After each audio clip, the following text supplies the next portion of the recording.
Scramble anything device. Scramble anything device. Scramble anything device. Scramble anything device. Scramble anything device. Scramble anything device. Scrambled anything device.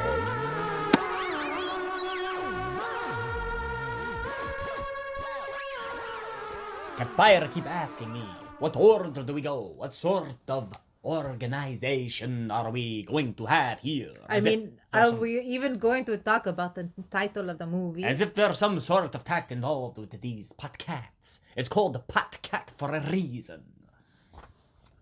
What that reason is, I'm not too sure. For the sake of getting high. Yay, hi. And on that note, hi, how are you? Greetings in such disaster. Count Cat and Cat Pyra here again, bringing you a brand spanking new episode of Potcat.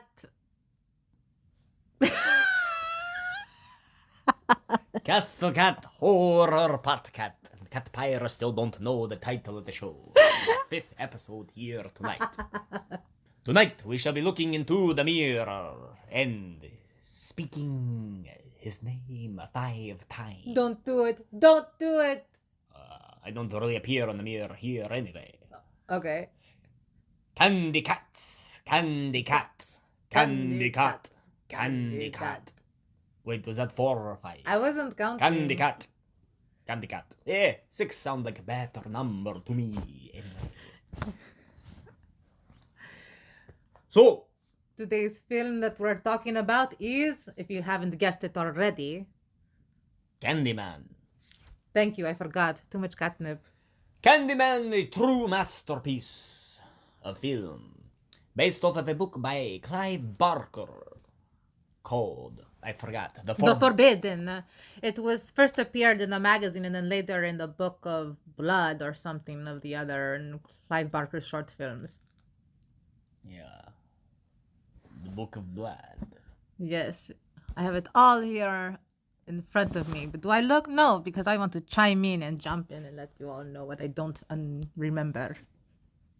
So, we have the writer, Mr. Rose, and he took liberty in telling Clive Barker's story, The Forbidden, and made Mr. Candyman black. And he was actually what? Long-haired white man? Whatever they are in England or some sort, but it was turned into an American version. No, I don't think he was never white. Yes, in The Forbidden, Candyman is described as pale-skinned man with long blonde hair and brightly colored patchwork clothes. Hippie. Total hippie, sound like to me. With the hook that seems to be buckled on with some straps. Very interesting illustration they have here in the book. They have bees around them, but I could have sworn there was flies from his stink. But it's Candyman, so. So they changed it to an American film regarding topics of race and slavery and... That was Mr. Rose's approach to the Candyman tale. So... I remember the first time seeing a clip of this film was the war scene, which for some reason, probably because of the hounds of hell that tried to take over my castle. The decapitated dog bleeding everywhere. Usually when I see something like that in a film, I don't want to watch it, but this film has proven to be a masterpiece. Remind me, what scene was the decapitated dog head for myself and our audience here? The scene where the nightmare become real. As Candyman take Helen into his world.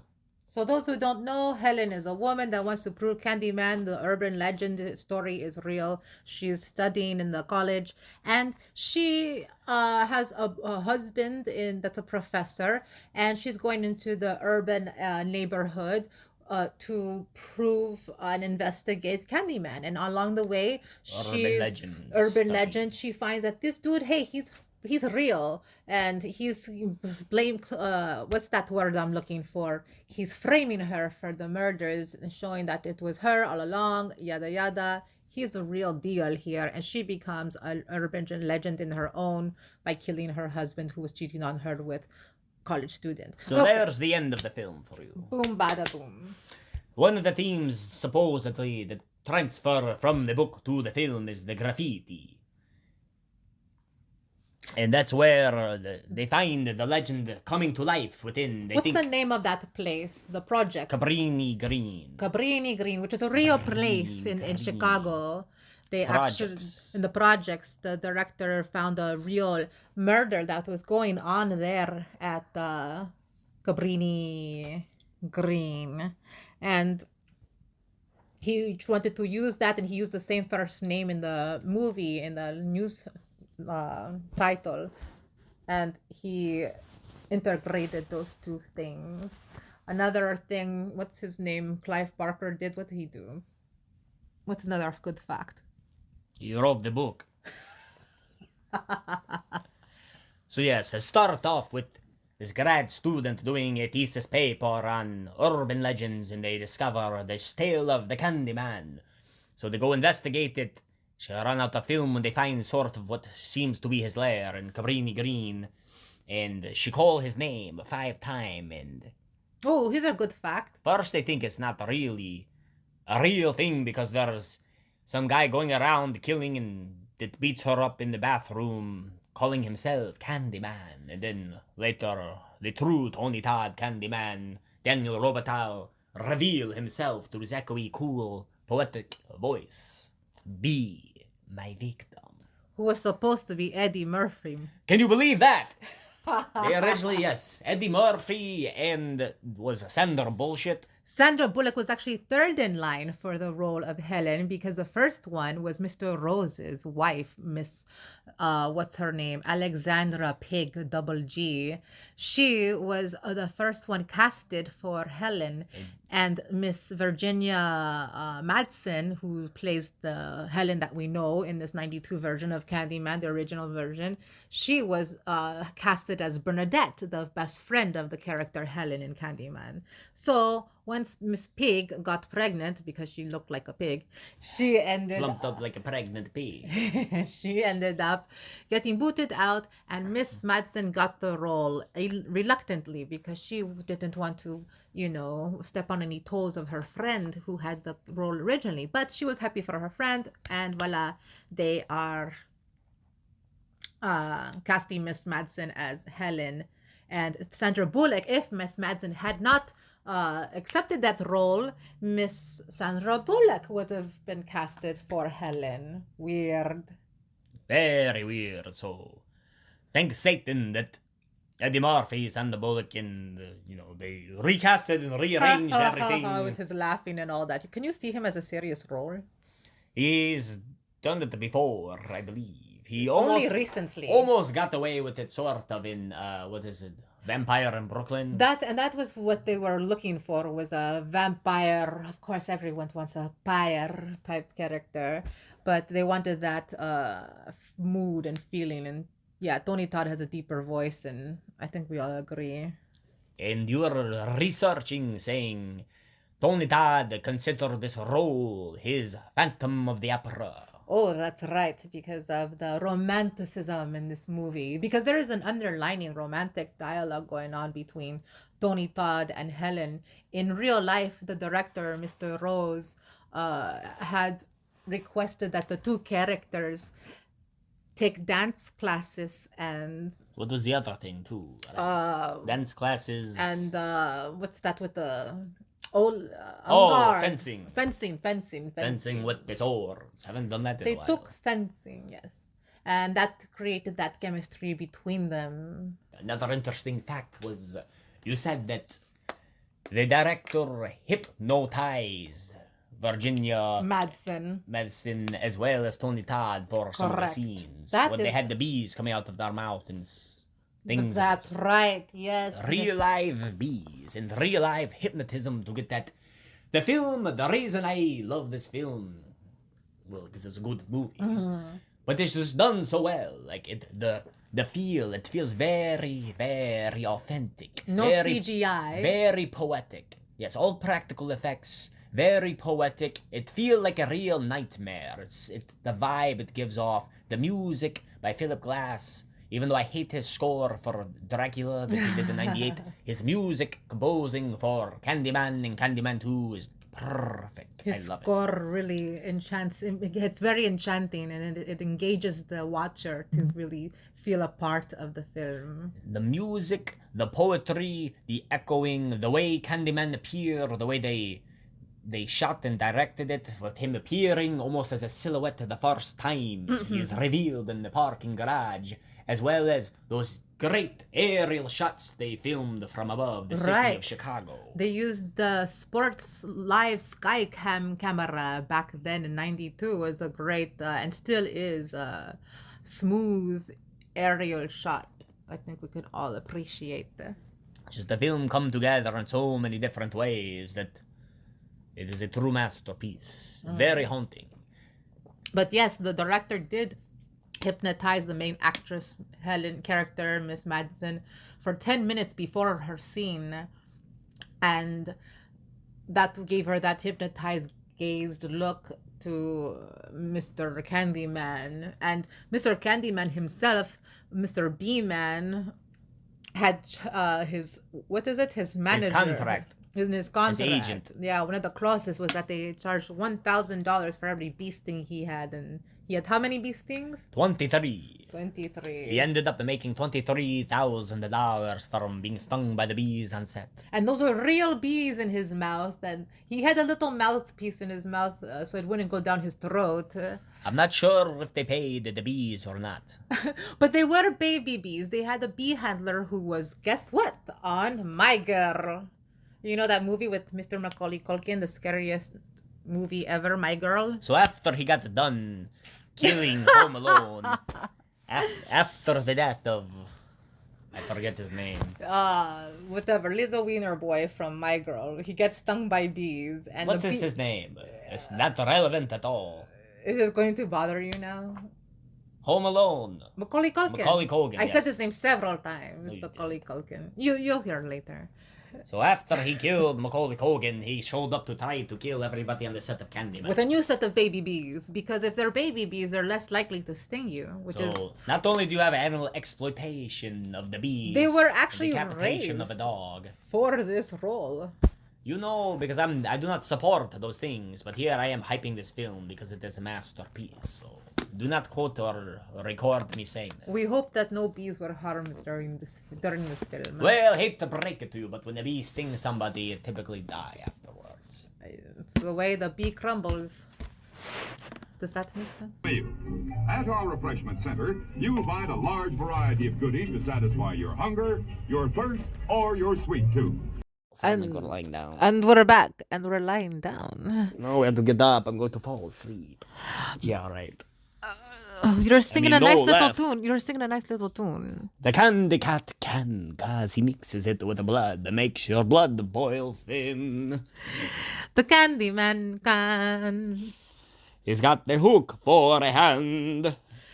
Because he's not Edward Scissorhands man. Alright, you tried. Let's get on with I it. hope I didn't break any commission. Oh, or but I rights didn't for break any wrist bones with that. Speaking of wrist bones, where did Candyman's hook come from? Well, they had the verse and they had an intro. They just needed the hook.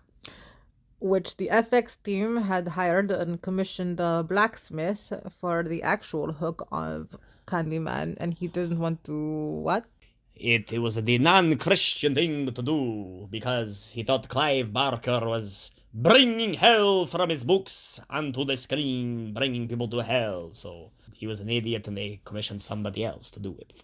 Or they just tricked them and gave him more money. Whatever. They got the hook for the role. Somebody else did it, though. Speaking of roles, What's in the oven? what's in the oven? Well, what's cooking? Good looking. More facts for you. A good fact for you is on location when they were at the Cabrini-Green projects, which were real, by the way, they had to be escorted by policemen whom were undercover and had civilian clothing on themselves. So escorting one characters to a location seems safe to me. I think that's a great idea. What do you think? Again, to play into the authenticity of the film, where they were actually filming in the hood, south side of Chicago, represent. I can't because I'm from the fourth dimension, which you dragged me into. You are always from there. Right. Thanks for reminding me. Go Yeah. on. More facts. That's all the facts we have for now. To tune in next weekend for more or less. Anyway, so we go to Candyman 2. Wait, I thought we had more. Hold on. Here we are. Yes. What we found was that. Oh, wait. I forgot again. One of the last key murder scenes in the movie. I'm going to hurt Mr. Catman. That's so bad you made me. 1, 2, 3. Okay, one of the last key murder scenes in the movie between Helen and her psychiatrist or whatever he was. When he's about to get killed, the scene was too gruesome that they had to cut it for rated R purposes in the US. Really? That scene, they had to cut it Yes. from And the groin straight to his ear. The UK version released the whole scene, but you can watch the uncut, edited scene in DVD and Blu-ray. The full Candyman. version where he cut his dong off and throw it at the window. Actually, that's how he break the window originally. He cut the guy's dong off and he throw it through the window. Sounds fun. I speculated. I was like, is this the director? But I was just watching too many M. Night Shyamalan films. So we digress into the next Candyman series, which is... It's not another series, it's a sequel to the same series. There There's we only go. one series here. I don't know which words to say. Candyman 2. I forgot what it's called. Fresh blood of Blood, murder. blood, fresh flesh for the best. Fresh blood. Isn't it fresh No. blood? Farewell to the flesh. Farewell to the flesh. I knew it all along. So next we have the 1995 direct sequel, Candyman 2, Farewell to the Flesh. Ta-ta, flesh. So now we're going to another city, New Orleans. Cha-cha-cha. Charmin. So this film reveal. This fun, it follows a teacher who teach art students and her husband and her alcoholic mother who live in the big house. And they're in New Orleans. It's about to be Mardi Gras. For some reason, there's Cat Pyre's favorite DJ host narrating parts of it, though you never see him. Oh, this is the one with the comment. And there's a little boy in her class who he It's- liked to paint, and he had the visions of the Candyman. Yeah, by the way, the narrator is a la a la. American graffiti. All American. Where it's a la. not the Wolfman, and so you're very just disappointed because it's not going to be the Wolfman. He's not going to deliver and be funny the way you want him to be. We were expecting Candyman versus the Wolfman. By the way, there was supposed to be Candyman versus Leprechaun or a crossover, but that never made it to the cutting room floor. Thank Satan for that one as well. Thank Tony Todd. Thank you, Satan, and thank you, Tony Todd. To win one? No. Anyway. So, in this film, it's revealed that the dude from the other one, the professor, get killed. He write a book about it. This other guy is trying to expose the fact that Candyman Robital is related to his wife. That his wife is, in fact, a descendant of whatever Helen's name before she was Helen, reincarnated. Did we mention that before? Candyman's lover. Oh yeah, I don't think So we the- ever mentioned it. So the first one, Helen, the main character who tried to expose, From Candyman 1. not trying to expose, but yes, Helen from the first Candyman film, doing the study, who's haunted by Candyman as he murders everyone around her, essentially framing her for the murders, making her look like she's going crazy when she's dealing with the real supernatural force of her former lover. And only through death and her becoming immortal as he had desired is she set free, finally. And she became immortal, bald, with a hook, and vengeance for her ex-husband who left her in the insane asylum. So lesson learned here is Don't ever marry the guy who is stepfather to John Connor. Lesson learned. And you have the paintings on the wall in Cabrini-Green. For some reason, was it Candyman who was painting all of those beautiful portraits and creepy eeriness amongst the graffiti No. of his own life? No. Because there's that painting of Helen before, when she was Caroline. Right? Someone or must have Isabel. commissioned them. She looked exactly like her, but in the next movie, it do not look like her anymore. Bad So- casting. But it's a painting. There's no... Well, there was actually an actress as well. So it's revealed more so in the second one, Farewell to the Flesh, that the main Ta-ta. character is directly related, who's related to Daniel Robital, the Candyman. And we see more of the backstory of how he was a commissioned painter who fell in love and impregnated the guy who commissioned him's The daughter. father of the daughter who was being painted. Yes. The painted model fell in love with Candyman Man, which his real name was Mr. Daniel Robital. Robital. And the father was a racist murderer, Robital. so the lynch mob literally killed him. You see more footage there in the field where they saw his hand off and mock him, smearing his body with the honeycomb until the bees came and sting him away. And the little boy on the side tastes the honey and says, he tastes like candy. He goes, Candyman. And they all started chanting, Candyman, Candyman, like assholes. Sweets to the sweets. So there's where the name and the saying originate from within our storyline here. But he died in the field. Oh, and he transferred his soul using voodoo. Wait, the wrong movie. Because that's the way everyone transfers their soul. No, his soul transfer from the pain of his murder, the Well- horrificness of the murder into the mirror. Into the mirror that the father that had commissioned him to look at himself to say, you're not so pretty anymore, Mr. Candyman, are you? And I guess his soul was, but that they got trapped, and the woman, his lover, who was painted, took the mirror and kept it for herself to see him whenever she wanted to, her lover. So then, for some reason, although Candyman he needs his legend to live on because he is an artist and he has a story to be told and to remain immortal to the whispers, to people's ears and the writing on the wall. So He decides to kill his own family. he kills his family, like, because they don't understand his pain, because they denied him. Their family did not acknowledge him. So if you are listening to this, kill your family. No, acknowledge your roots. Recognize your past. It's part of who you are.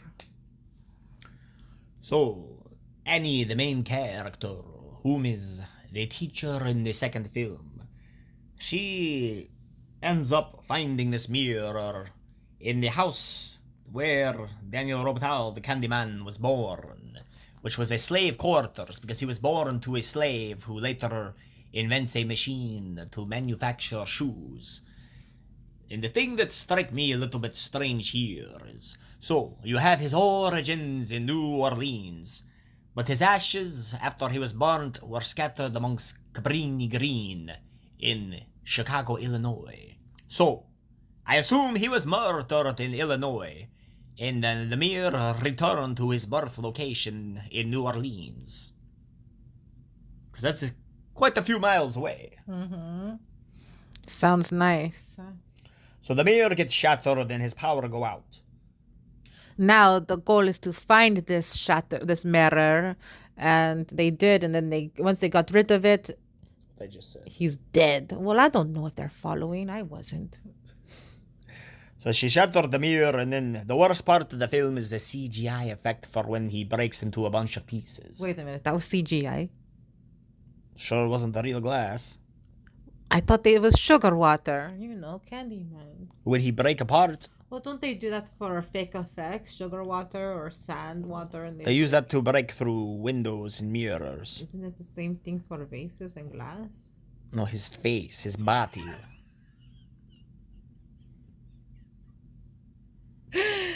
Right. I knew that. I was just double checking if you knew that. It's okay, we'll have Oshka cut his parts out. So part 3 now. So part 3, which is the... Still pretty good, but definitely the worst one, and nowhere near comparable to the first one, is Candyman 3. The incest version. Day of the Dead. It takes place, meow, in the city of Los Angeles, continuing to follow the offspring of the Candyman, the daughter of the teacher Annie from the first film, who named her daughter Caroline after his lover, her great-great-grandmother or something. Ooh. And it's very incestual because he's kissing her and getting a little bit too close in a sexual way, but... Great-grandfathers just shouldn't be kissing granddaughters in the mouth all sexy and shit. I give it a D. The torso in the first two with the bees coming out are quite excellent looking, but the torso in this one, when he opened up, you see the rib cage. It protrudes too much. It didn't look real. There's not enough blood or gore on it. Yeah. Plus, you no longer have a Philip Glass composing the score. In the film... In this one, we venture into Baywatch girl. We like to call her Big Tits. Yes, because you can tell the way they move the camera movements. It's focused more towards her tits than her face. I think I counted about 1 or 2 shots where they actually focused more on her face and not on her breast. But good for them. They need to have a selling point for the film, and everybody loves boobs. So this Baywatch beauty goes and finds Mr. Candyman. She doesn't go find him. Well, he finds her. They're at museum. She's in the art gallery. Well, he come to her in her dreams because she called him as a child. And her What mother an seems to be dead. idiot. Didn't the mother teach her? Oh, wait. Her mother slashed herself in the throat, which we later find out Mr. Candyman did, right? Yeah. Well, remember when the end of the second one, she calls out and her mother stop her. Right. And then later on, they recast the mother who look absolutely nothing like the woman in the second film. Good job, central casting. And so Candyman find her. I guess the reason he can return after the mirror is destroyed is he live on through his paintings and his own flesh and blood. Meow believe in this calling him. And they called him. Then what? So there's the art show, and she does not want to think of him as the Candyman, but as the man that he was before he became a phantom. When does he start accusing her of the murders? When does he start framing his great-granddaughter for the murders that he's conducting? I don't think he frames her, but he starts killing people around that's her. the continuous theme in all 3 Candyman movies, is that he frames these women for the murders that he's acting out. True. For the most part. The second one, first, the police believe it is her brother. And then the second one, or the third one... Yes, the second one, they suspect... The racist cop who should have died much earlier on because we were all rooting for him to die. It's same thing they did in Jason 8. Jason Take Manhattan. It's just such an irritating character with absolutely no redeeming or interesting qualities about them. So they just like to keep us agitated throughout the whole film until he finally kaput and dead. Yeah, thinking that once their death come, it'll feel like such a relief payoff. But the problem here is that the racist cop in the film is just so irritating, and they keep him around so long that essentially you start hating the character so much you actually begin to hate the film itself because the character is making up too much of the film. And you don't really have that great of characters in the third one anyway. You have the guy running the art gallery who died early on. You have the actor who's wanted for the murder, who's a pretty good character, but you don't have many strong characters in the third. So what was the count kill? Lots of babes. What was the count kill for Candyman 3? I don't know. Who did they start killing off? It's a good question. Well, the first person, I suppose, would be her mother.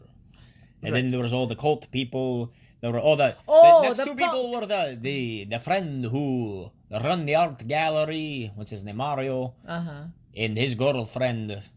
They are the first to die. Then the roommate. The actor friend gets kidnapped. Then the roommate. And then those punk underground kids who are going to sacrifice her to the Candyman. Got to sacrifice somebody. You got to nuke someone. Why not the great-grandchild of the Candyman? Idiots. They die too. So they saved the sequels pretty well by saying, oh, here's the mirror. Here are his paintings still. So that and the bloodline carried the sequels on pretty well. Whole time, by the way, Candyman is saying, be my victim. Don't... reject me? Don't... Your own flesh and blood. We'll put sound clips in. Oh, right. So he's just going on and on saying, enter here. So another strange thing, not strange, but I like to pick out the details that don't really matter. Such as his hair and his coat change in each film. The first film, it's his natural hair, it seems, and he's wearing a larger jacket with more of a... I don't know what you call it. Fuzzy fur. Fuzzy. I don't know if it's fur or it looks more like a matted type of fur thing, and the color, it's brown. The second film, he's wearing basically a trench coat, and his hair seemed to be straightened. Relaxed, combed out, whatever. And in the third film, they figured we'll try to blend those elements together to make his hair back to being more natural, but we'll take the coat, we'll keep it all black, but we'll add the So what we fuzziness see back. here is that Candyman has style. He has different wardrobe.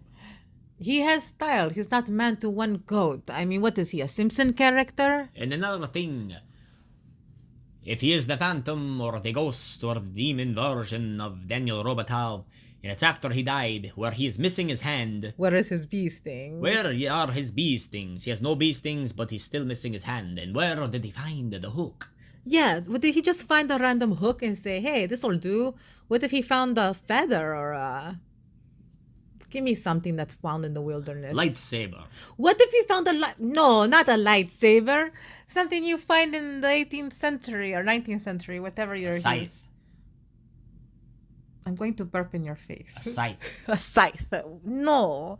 What if he just got a piece of wood, a sharp piece of wood, and thought, I can kill with this? Well, it won't be as good as a hook. Yeah.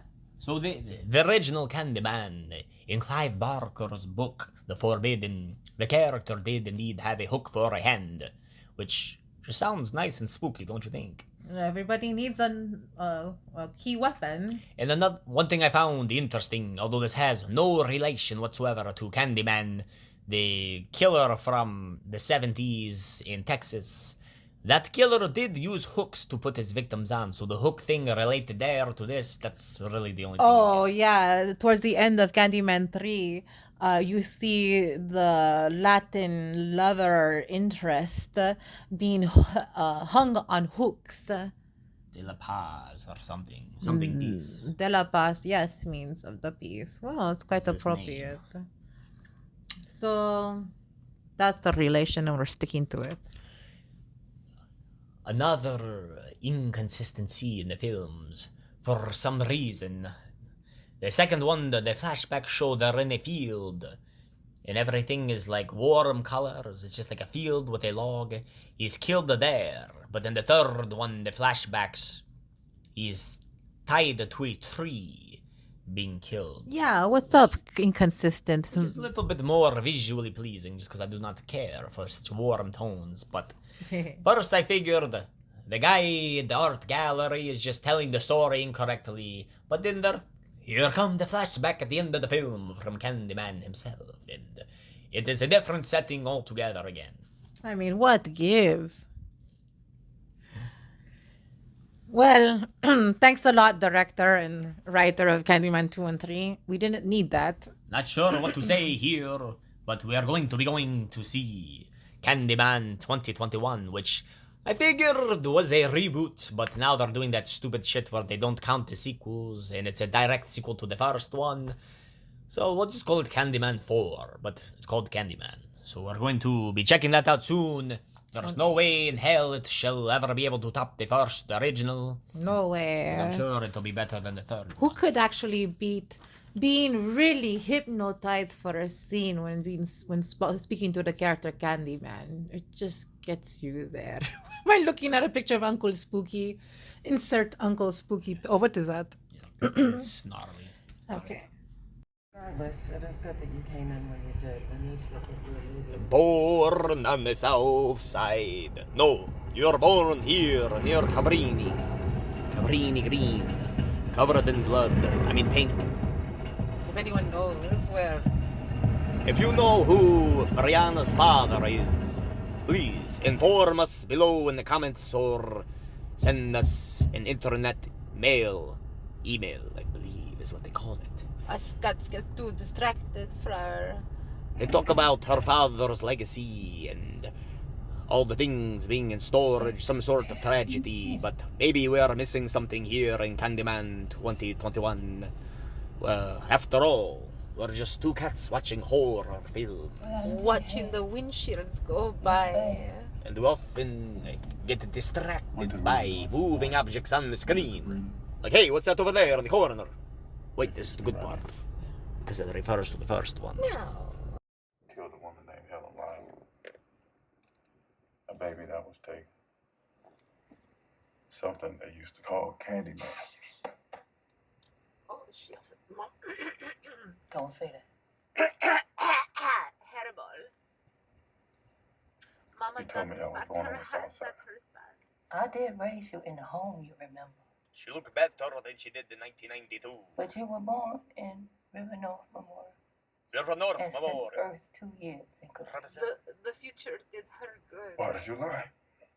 Is it the same actor playing To protect you. Anthony? I doubt it. The only problem I have with the new film here, From what? there's not enough Tony Todd by long shot. But he was there for at least 5 seconds. To quit up Seconds. and It make me conflicted whether I prefer this one or the third one. But this one is better, Do I look quality-wise. There just need to be more Tony Todd as Candyman. Why is his mother getting so close to him? I have to know. She have to make sure her baby at No. 29 years old or whatever is still safe. It's 2021. Arms distance and 6 feet apart. Will this take place in 2019? Right. when you first got Pandemic. I thought Left. she was Pre-pandemic. white. This is Candydemic. Candydemic. Catdemic. I'll be cat damned if I won't be a cat of a ghost. That'll be a cat of a hook. Cat of a hook. When you first got taken, I thought she was the one who did it. Helen.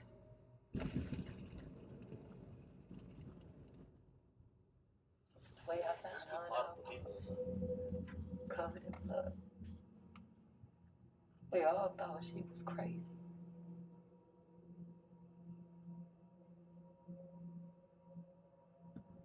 But it wasn't her. It was him. Remember before we had tails? It was easier to sit in the car. He chose you to be. I one of always his remember having victims. tail. He wanted you to burn in that fire. But she pulled you out and gave you back to me. I always had tails.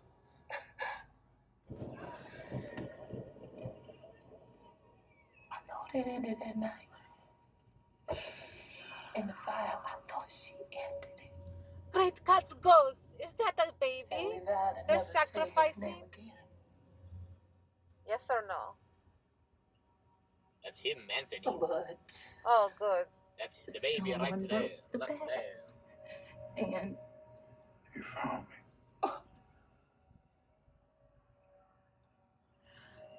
So Mama's telling little baby I'm Tony sorry. Jr. that he's Candyman's baby. Sacrificial baby, fire baby. There they are in the mirror. wait. Do you think Candyman is watching them from mirror? funny, I can sort of see it better through the camera.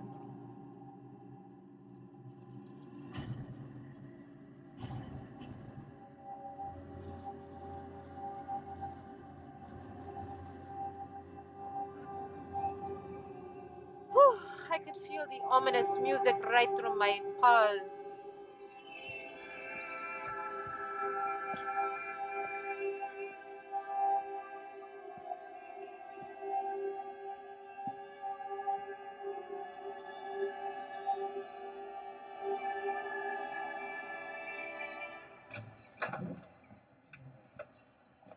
That is quite the house, is it not? Beautiful house. Anthony, it is Troy. Answer Troy when you Come hear out him, Anthony. immediately where I can see you. Immediately. Candy of Troy. We Coming are soon to a theater picking near up you. our things, and we will be leaving with them. He's sort of obnoxious. He's not with Not Noah sort either. of. Really, The hell is extremely going on? obnoxious. Candyman got his ass. That's not funny, Troy. See, even she doesn't think he's funny.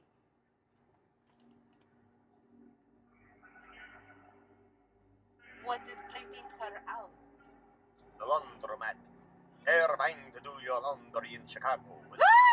How small the coin machines. How small the laundry machines are. Look at that. The place has not been updated since the 1970s. It's as if they want to associate the man who saw Candyman as a child back in 1977. Here today, still trapped in the 70s in this 1970s laundromat. How tragic. He just cannot get that stain out. That stain from his past will not be removed in this outdated laundromat. What a nightmare.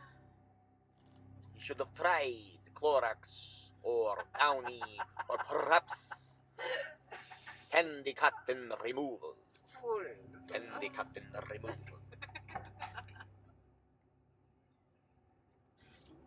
He just, I'm just down here building a shrine made out of bubblegum and candy for Candyman. Reminds me of Oshka. You're trapped now, lady. She can't get out. There's no key that will work. You're Excuse me. Candyman's victim now. She's trapped. That woman got on She's an trapped earbud. behind the soap.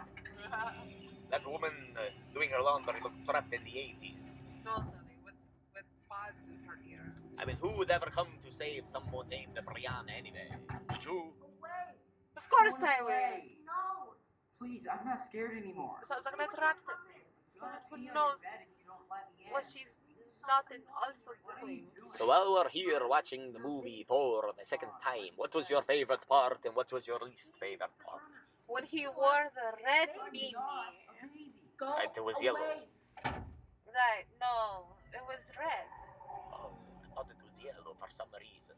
Colorblind. One of us here is colorblind. If you know if it is Cat Pyra or if it is I, Count Cat, please Inform us now because this is a long debate. call the number on the bottom of the podcast. 1-800-331 89.5 FM. 1-800-666-MEOW. Perfect. I really hope so. See, what color is the blood to you? Yellow? I am the purring on the wall, the meowing in the hall. Ah! Eve. But I am a cute girl. Oh, yes, I think I saw the guy you're looking for. The Say My Name killer. He's a Ah! black man, around 30. Now we terrified the others as here at the drive-in. I don't see anyone. Oh, it's because we terrified them, scared them all away. Away they go. We're already at the end of the film again. For the second go, it I was went hoping- faster a lot. I was The baptized second time around. Isn't it beautiful? This very dilapidated chapels where the man was baptized in complete syrup candy. Yeah, I guess I'm on some other shit now, huh? He's on some candy syrup shit. He's on some fucking crack cocaine. Wash it out. With water, please. A formaldehyde. Thinning. Deep in the fabric. This neighborhood got caught in a loop. The Don't you shit just got love stained loops? in the exact same spot. Got Fruity Over Loops and stains. Till finally rotted Fruit from Loops the over inside out. pickles. They tore down our home so they could move back in. We need Candyman. Candyman. This time. Get rid of all these damn honkies moving into the neighborhood, gentrifying it, jacking the prices up.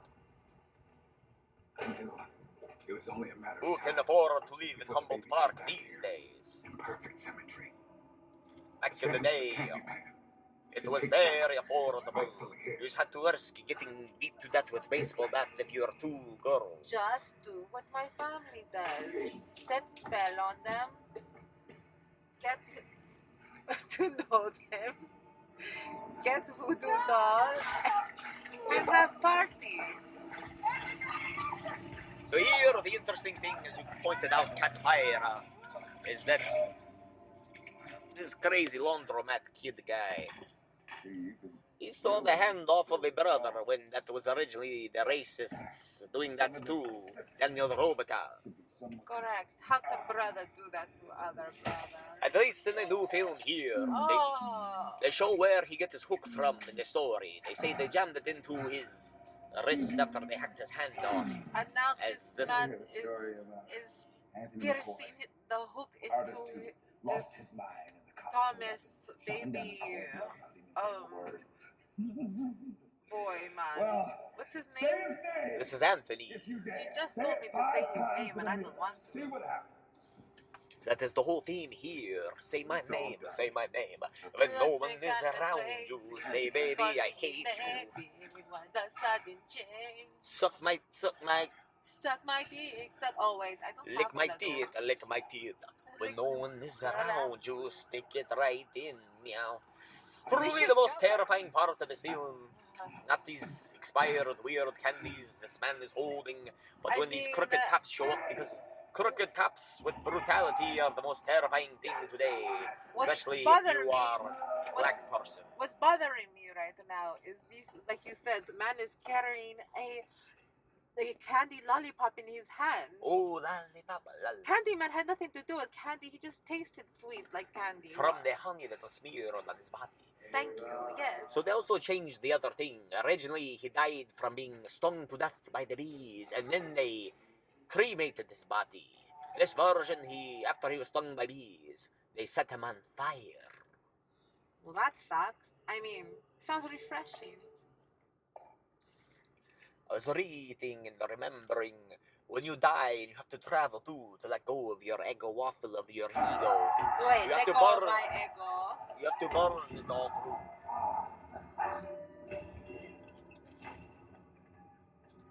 I'm glad that she called Candyman on the stupid cops dumbass because he deserved to die. And I hope he get cut up the worst possible way. Anyone At that point, it's like, thank you, Candyman. You're finally doing your job. Yeah, he should be Kill defending the for community. me. Don't kill me, but kill for me. You should come back for revenge and just kill all the racists in the area. All the crooked cops. Sure, why not? Instead of killing people in the community. She just got done stabbed that man. I mean, if you're going to stab She's- somebody with a pen, it might as well be the person 1, trying 2, to 3, kill 4, you. 5, 6, 7, 8, 9, 10, 11, 12, 13, 14. At least 20 times. She's still at it, by the way. Oh, she's She could stopped. totally go to prison for that. Oh, Easily. totally. Unfair. He's saying Brianna. What a beautiful name. Beautiful name. So enchanting. It enthralls me. What's she going to do to new Candyman? Candyman 4.0. Arnold will. Wait, how did Arnold Schwarzenegger get to 21st century Candyman. He'll be back.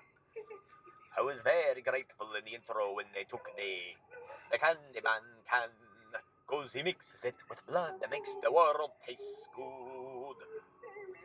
Give me a leak. This is the part that really freaked me out coming out. The graffiti on the wall? No, these stupid pigs. Oh, the flashing lights. Which pigs are nice creatures. I don't know why we have to degrade them by calling police officers pigs. I agree. I like oink oink pigs, not pew pew pew pigs.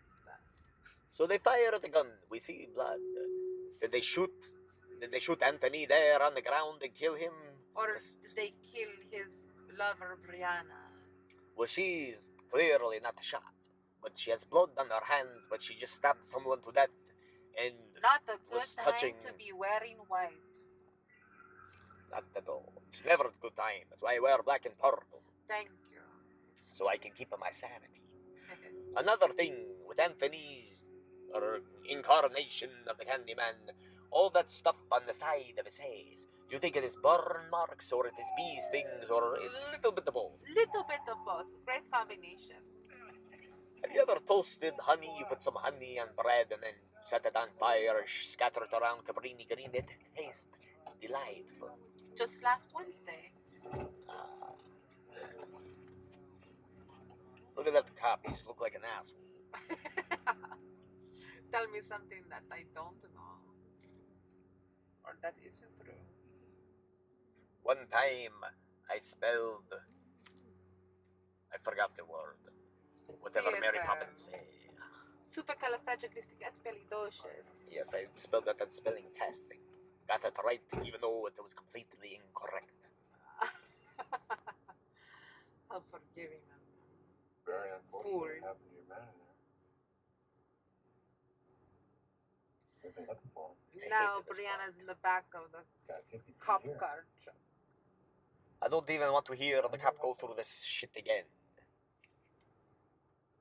He's telling her two Whatever you tell us versions. helps. Any cooperation is noted. Saying what you saw when he came at Jones. And Jones, obviously knowing what he'd done before, seeing his hook, knowing you were in danger, had no choice but to discharge his weapon. Doesn't sound right to you? No, none of it does. Or she's an accomplice. She held the victims down, he cut them up. He died coming at a cop. She goes to jail for the rest of her life.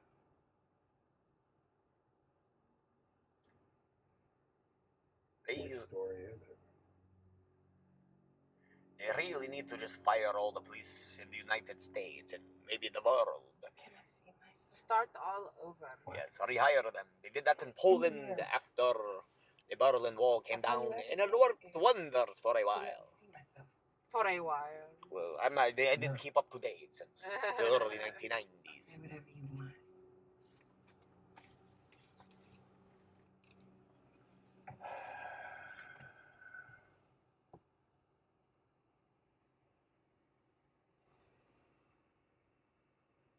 Candyman. You hear these, bitch? Candyman. She's brave. What? Well, it's either back up a crooked cop who's trying to say your boyfriend attacked you when he didn't, or go to jail permanently. So fuck him. Yes. I'd sick Candyman and his stupid ass too. Candyman? Fuck him in a screw you type of way. Anyone considering to be police officer need to watch the first season of Gotham. So she just sent Candyman for the 5th time and he got locked into the car. All the other cops go down. All the other cops are shooting fire and they can't kill Candyman. And Candyman just whacks them and bitch slaps them. And are trying to open the door but they can't. And Candyman rips them to shreds and all the blood goes out the window. Anthony, the new Candyman. Very cool the way they, essentially when Candyman stuck his finger in his infant mouth and had kidnapped him inside of his hideout. It had a little bit of effect on him, sort of passing on the genetics. The writing on the walls. I am the sweet smell of blood on the street. The buzz that echoes in the alleyways. They will say I shed innocent blood. You are far from innocent, but they'll say you were.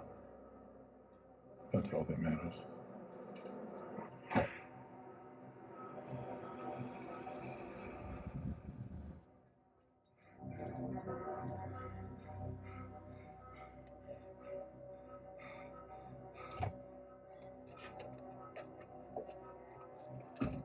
Well, thanks Satan, he get to live the rest of his pathetic life living in fear. Maybe it'll cause him to wake up.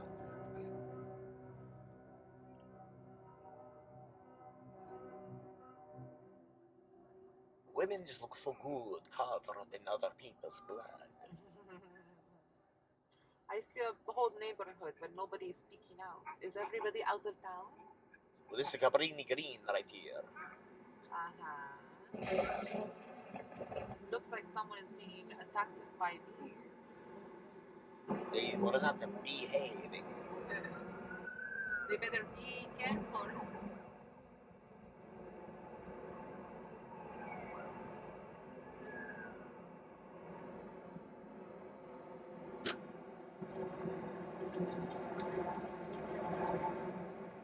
Beware.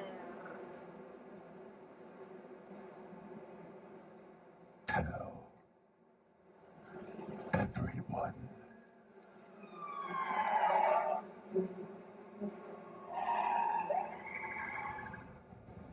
That was Candyman on screen saying tell everyone for 6 seconds. There, yeah. We went through the entire movie to get 6 seconds of Tony Todd. Saying tell everyone. We need the George Lucas to come along here and insert CGI Tony Todd all over the film, meow.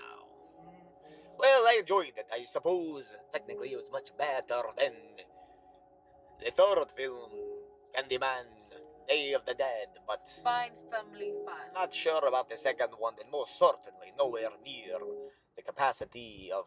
Good evening, everybody. When you guys go to exit the theater, make a right out of your parking spot to go. Never. to the Thanks, exit. dude. Yeah, Shut when the you go fuck to- up. when- Yeah, where is our pretzel we never ordered? Yes, bring me popcorn. The other funny thing here, so the music definitely was not as great as the first two films. I barely even noticed the music at all, and sound design was okay. The graffiti, so there's a prominent feature of graffiti, and obviously graffiti has a large role in the, lots of black communities in the hood, especially in the city of Chicago. And you're dealing with artists here. Music box written by Philip Glass, so we have a little bit continuing, which is, I would say, the song we're listening to left meow. But I was expecting for 2021 or 2019, whatever year, that they would have some great Candyman graffiti in it. But you saw one Sweet to the Sweet, it didn't look very neat, and I was disappointed. I'm happy to see there are plentiful amounts of humanoids here in their cars in the Detroit area, where we have viewed the film here at the drive-in. And how do you work the defrosters here in the Catmobile? I don't think we need it anymore. No, the back frosters. Look at the back window. Can't see It through. looks like foggy city. I'll give it 4.5 bats. 4.5 bats out of how many? 5? Yes. No, 6. I give it 8 lives out of 9. Maybe 7.3. Well, I'll be goddamned if it was even close to the first one. So I give the first one First one, I give it 13 out of 9. 6 bats out of 6. The sun is going to be rising soon, so we shall return to our cozy kitten coffins. Enjoy your nightmares. I mean, I have to use the litter box. Careful with that pipe. It's a traditional pipe that has been in my kettle for generations. As long as it gets me high, I'm good. All sorts of fresh catnip down here in the dungeon. So, Neil DeCosta, the director of Candyman, who is fairly new director as far as IMDb, the Internet Movie Database, is concerned. He was Horror. taught, his teacher in school was the woman who played Bernadette in the original Candyman movies. It's a girl. It's a female woman. Yes, Bernadette. She No, taught the the di- director. The director is a female. Oh, well, someone lied to me online. The 20 facts about Candyman that you didn't know lied to me. And I guess I didn't know because it's false. Thanks, internet. Were you thinking of Jordan Peele? I was thinking of Jordan Peele. Thank you. For some reason, I was under the impression that he was from around the Michigan area. For some reason, I thought he was... Oh wait, he was Keenan and Peele. He is Keenan and Peele. Well, he's not Keenan, but he sure is Peele.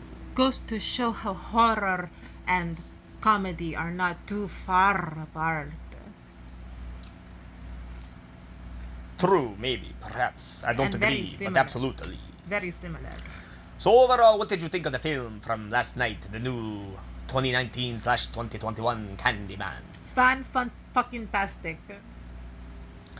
I am still saddened by the lack of Tony Todd in there. The music. It wasn't as great as I was anticipating, but it's still better than the third one.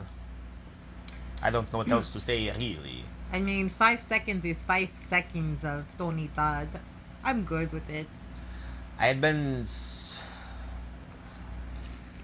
Anyway, I had heard something about Keenan and Peele having to do with Planet Ant Theater and Hamtramck, where we do, well, technically, Ant Hall across the street, where we hold the Planet 9 Film Festival. Ant Hall? Ant Hall. What's up, Ant Hall? We're going to fit in an Ant Hall? There have been many cats inside of Ant Hall. Well, what else should we say about the film from last night? Besides, we know it was good. We know it wasn't as great as we anticipated, but it's still well worth the watch. There weren't enough Mexicans. Meow, on to Cabrini-Green. For the time that I had spent in Chicago, I was not too close, but I was not far at all from Cabrini-Green. Cabrini-Green. I believe I used to do a little grocery shopping near the area. But they tore it down in May or March of 2011, Common Air. Because they thought that you were purchasing not over-the-counter blood at Cabrini-Green? Probably. Lots of smuggling of different blood bugs. Well, we called it blood because it was a combination, mixture of bugs in the blood. The cheap stuff, huh? Yes, all sorts of cat addicts over Times there. are tough then. So, years ago, not too long ago, but in the 1850s, the shanties were built on low-lying land along the Chicago River. And it was mostly Swedish and Irish humanoids there, and the area was called Little Hell. Sounds lovely. It was a nickname due to a nearby gas refinery, which produced shooting pillars of flame and various noxious gases and fumes. Must have been a tourist attraction. Absolutely, meow. And then later it was known as Little Sicily from many Sicilian Italian immigrants.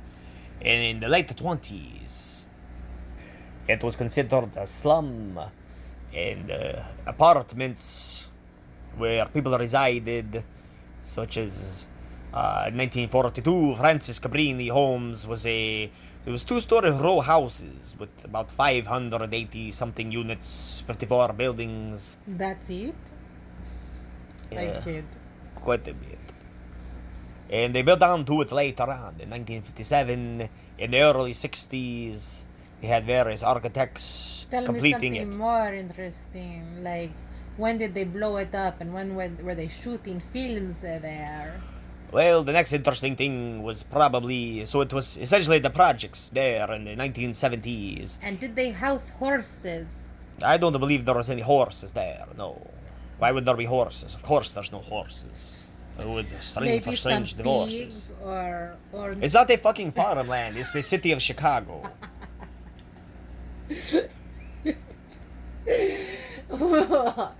I thought they were integrated. There's no horses living inside the I apartments. thought they were integrated. But it was in such, it was a ghetto, and they said there was affiliated lots of crime, and that it was a terrible place to be. And in early spring of 1981, Mayor Jane Byrne moved into Cabrini-Green to prove that, the Chicago's high crime rate was not so bad. So she stayed there for 3 weeks. Did she die? Hopefully. I don't know. It was basically just a place where people lived. It was the projects mostly towards, the 70s, so forth, into the 2010s, or 2011, mostly of people, African American, black people, and Candyman in 1992 was essentially the best thing that ever happened there as far as any publicity. And the baggy pants. Yes, lots of baggy pants in the 90s and 2000s. And Terrible fashion, glad it's gone. weren't they into metal music? Sure, why not? Great, I remember that time. Metal. Heavy metal gangsters. And then the housing opportunities for people everywhere. And 2 years after the film, they used grants to try to redevelop Cabrini-Green as a mixed income neighborhood. But a year afterwards, they started the demolition to take it down. I think you have gum underneath your slippers. Yeah, I put that there for later. They didn't. Still fresh. So they spent nearly $2 billion over an entire decade to demolish 18,000 apartments and build or rehabilitate 25,000 of the apartments there. They must have been really giddy about getting to destroy all of that. It's just the interesting. act of destruction. It's interesting they have to put so much money into taking something down. I'm sure the whole entire apartment complex did not even cost that much money to house the people who live there. They probably spent more to take it down than to build it. I guess explosives aren't that expensive then. They say there's still part of it remaining intact there under poor condition. I'm sure it's one of the places I would cruise on by or strut on by without ever wondering what, where, or why it was. Not knowing that one of my favorite films was filmed right there. Don't beat yourself up about it. It's opportunity gone. Everywhere that they've been gentrifying and changing everywhere, we're losing all these beautiful spots. But better social environment and safer places. Really boring. In Iraq. So, what are some of our listeners? Any places in particular you enjoy that you feel has been ruined or made better from gentrification over the years? Because it seems as if every American city I have traveled across to and through has changed immensely and is no longer the affordable, crime-ridden hellhole some of us hated or enjoyed. They shouldn't have it less affordable. They should fix it and keep it the same price. But I guess there's no profit to be made from that. Fuck economics. So other films besides Candyman was in the 70s, 75, Cooley High takes place at the Cabrini-Green homes and portrays, the lives of people who live there. Also in 1992, Heaven is a Playground talks about the story of a basketball coach who's running a player farming system in Cabrini-Green playground. 1999, White Boys centers around the main character's trip to the city of Iowa. No, these are other films. Oh, God. That's why I said it's other films. Right. Like Hardball was filmed there. The character from a Frank Miller comic book character had come from Cabrini-Green. So, what stories of crime have you heard surrounding Cabrini-Green? Listeners, humanoids, creatures, monsters out there. What are some true life terrors you have heard about Cabrini-Green? Whether unicorn spottings? And what do they mean? So apparently, in 1981, during the time when that politician went to stay there for 3 weeks, crime was skyrocketing. Ever since the 70s, the Chicago Police Department would receive numerous calls every single day about the violence coming from Cabrini-Green apartments. Essentially, Cabrini-Green was named after 2 different people, somebody in housing development as well as some Catholic dude. And even before it was Cabrini-Green, when they were developing it, it was a dumping ground for dead bodies throughout the 1920s. So, it was always crime written even before it was. Some could say the land is cursed. What is the crime rate today? We could look it up and tell you. Or perhaps we shall not. Or you can look it up for us. Yeah, look it up for us and record. I mean, why do we have to do everything for you? Send us a response, Potcat. Cabrini-Green was a terrible place to live for many. Every day, somebody was getting either shot or stabbed. They'd have over 200 stabbings and shootings per year on average. Gangs. 2/3 of the residents there were children. Brats. Left before Candyman premiered in theaters, October 1992. It was making headlines that a young boy, age 7, was shot by a sniper trying to shoot a gang member.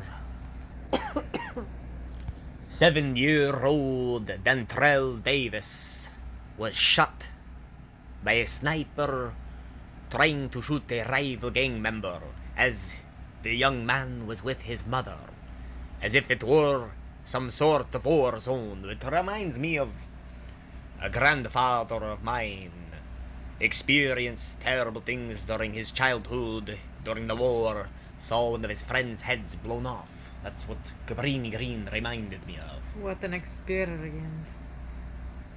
There was another incident that was pretty notorious, known as Girl X, who was a young girl, not even teenager, who was raped, beaten, strangled, and had bug spray sprayed into her mouth, where she had to resort to a wheelchair and had to relearn how to walk and how to speak and was permanently damaged. Scary. Cabrini-Green.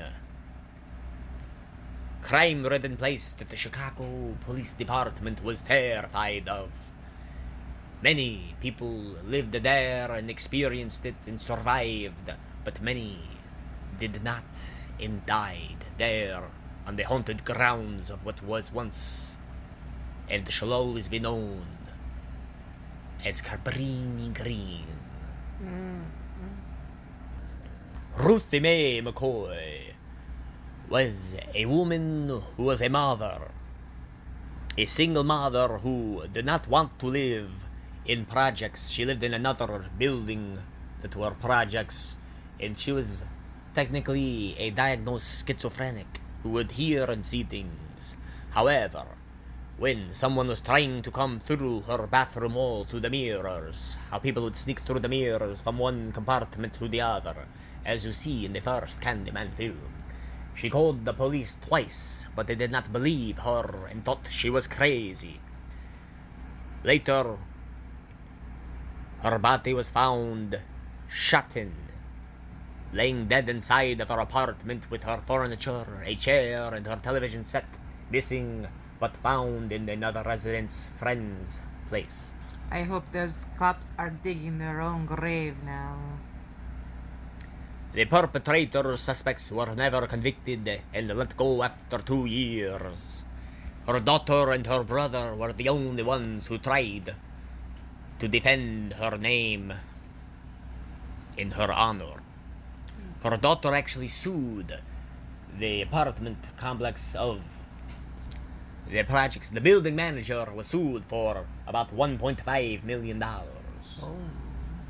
So there's some of the inside horror truth behind the Candyman. Stay tuned Inside Out for Candy Cats. Candy Cat. Candy Cat. Candy Cats.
Switch your eyes, focus eyes.